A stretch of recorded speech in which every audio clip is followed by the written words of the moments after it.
The Semyon Varlamov quote does not sound promising at all. The line that Patrick Waugh gave was Semyon Varlamov is not expected to rejoin the team for practices anytime soon. I That's don't not know if he confident. plays again. And that was kind of my feel last year when he missed pretty much the entire year after Thanksgiving, which was, that's pretty early on in the season. Yeah. And, they brought in Riddick, which big save Dave. I think there was a reason behind that. We on free agency day was like, that's interesting, right? Because Varlamov's still under contract, but that health concern I think is real. Yeah. So like at the beginning of this, maybe I shouldn't say it. Beginning of this offseason. That's not the right way to say it. Beginning of this preseason. There we go. That's the right way of saying it. Metsu Dash talked about picking up David Rittich, and he was like, or Riddick, whatever. Anyways, saying I picked him up because we're not really sure exactly how banged up Varley is, if he can start the year. So this is just kind of insurance. Maybe he was just kind of feeding us a line because he doesn't feel comfortable in talking about Varley's injury without, seeing what he can do before the season begins or before seeing him for preseason.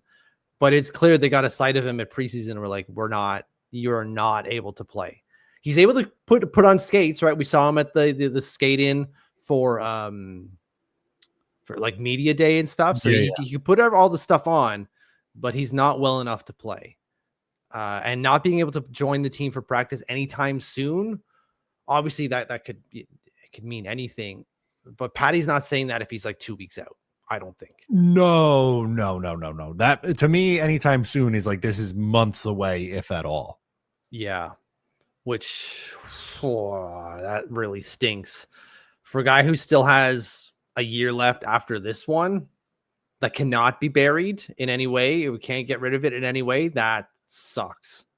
LTIR, baby, it's coming.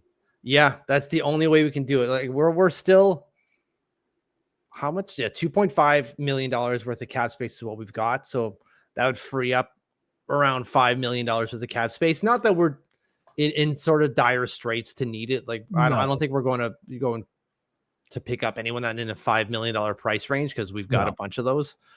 But yeah, maybe we can trade it to a team who wants LTIR space. I don't see anyone wanting to pick that up.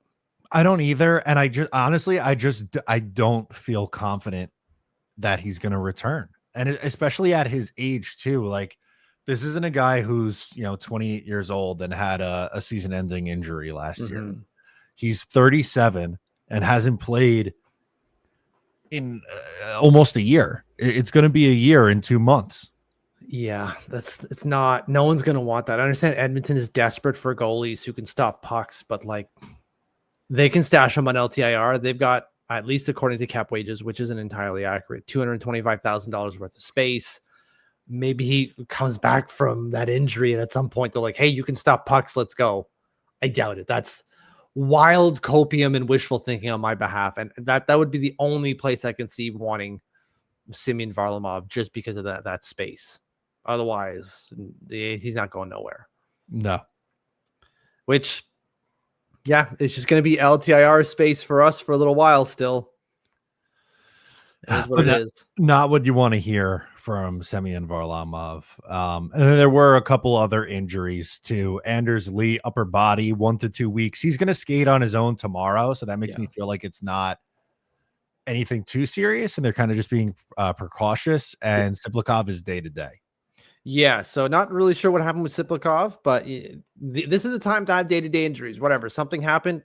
You're in preseason still. Nothing's on the table. It doesn't matter. Just rehab that. You don't want to see a big injury go down in preseason. No. Guy tears his ACL or something like that. That's no, God forbid. So yeah, both of these injuries seem on the low end in terms of impact. They should all be back by the beginning of the season. So that's good to see because we're gonna need both of those guys. Dylan Keffler also picks up an injury, which that guy cannot escape injuries, unfortunately.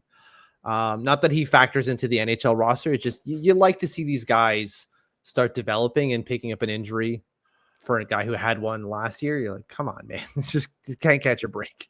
It stinks. But the Islanders season opener is October 9th. I would imagine that both guys are back in the lineup and ready to go by that point. Yeah, exactly. And you know what you've got, at least in Inders Lee. You still kind of know what you have in Maxim Siplikov. You just hope to see better from what he did last year. So you want to see a little bit more preseason, but you don't need to force Anders Lee through preseason games. Like, we know what we've got in you, Leezy, where we're good here. Yeah, you almost don't want to waste the bullets or the reps with him, right? Exactly. Let's not put you in a position to pick up a hammy injury for no particular reason. That on a game that means nothing. Right. No, exactly. So no concern really there for either, but thought, that news came out, figured we'd hit on it. Yeah, because those both occupy big spots on the roster. We might poo-poo on the fourth line sometimes, but fourth lines matter, man. If your fourth line is garbage, well, then you're really only playing with 9 forwards, and that's a massive disadvantage. Absolutely.